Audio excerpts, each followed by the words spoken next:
ஆந்திர பிரதேசத்தில் ஜனசேனா கட்சியின் ரயில்வே கோடூர் தொகுதியின் எம்எல்ஏ அரவா ஸ்ரீதர் மீது அதே கட்சியைச் சேர்ந்த பெண் நிர்வாகி ஒருவர் பாலியல் ரீதியாக தனக்கு தொல்லை கொடுத்ததாக புகார் அளித்த சம்பவம் ஆந்திர அரசியலில் பெரும் பரபரப்பை ஏற்படுத்தியுள்ளது.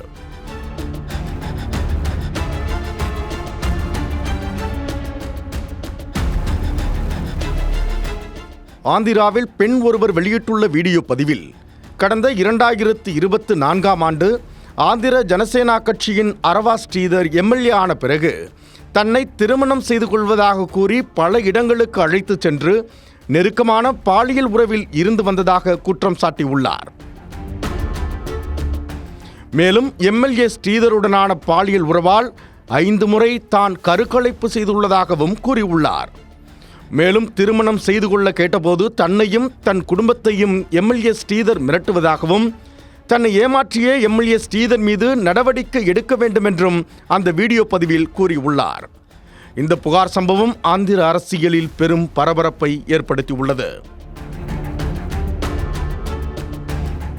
தன் மீது வைக்கப்பட்டுள்ள குற்றச்சாட்டுகள் அனைத்தும் பொய் எனவும், தனது முந்தைய பொறுப்புகளில் எந்த குற்றச்சாட்டுகளும் இல்லை எனவும், தான் சுத்தமான பொது வாழ்க்கையை பேணி வருவதாகவும் எம்எல்ஏ ஸ்ரீதர் விளக்கமளித்துள்ளார். புகார் எழுந்தவுடன் கட்சியின் தலைவரும் ஆந்திர துணை முதலமைச்சருமான பவன் கல்யாண் இதுகுறித்து தீவிர விசாரணை நடத்த உத்தரவிட்டுள்ளார். புகாரின் உண்மைத்தன்மையை ஆராயவும், பாதிக்கப்பட்ட பெண்ணின் தரப்பை கேட்கவும் கட்சி ரீதியாக ஒரு விசாரணை குழு அமைக்கப்பட்டுள்ளது. இந்த குழுவில் கட்சியின் மூத்த பெண் தலைவர்கள் இடம்பெற்றுள்ளதாகவும், இதன் மூலம் விசாரணை வெளிப்படையாகவும் நியாயமாகவும் நடப்பதை உறுதி செய்ய கட்சி முயல்கிறது. தவறு செய்தவர் யாராக இருந்தாலும், அவர் எம்எல்ஏவாக இருந்தாலும் கட்சி பாரபட்சம் பார்க்காது என்றும், குற்றம் நிரூபிக்கப்பட்டால் கடும் நடவடிக்கை எடுக்கப்படும் என்றும் ஜனசேனா தலைமை தெரிவித்துள்ளது. ஆந்திராவில் தற்போது ஜனசேனா கட்சி ஆளும் கூட்டணியில் இருப்பதால் எதிர்க்கட்சிகள் இந்த விவகாரத்தை முன்வைத்து விமர்சனங்களை எழுப்பி வருகின்றன.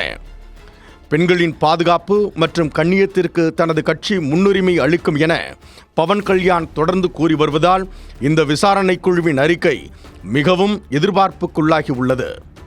மேலும் இந்த புகார் குறித்து போலீசார் வழக்கு பதிவு செய்துள்ளதாகவும், ஆந்திர மாநில மகளிர் ஆணையம் இந்த விவகாரத்தை கையில் எடுத்துள்ளதாகவும் கூறப்படுகிறது.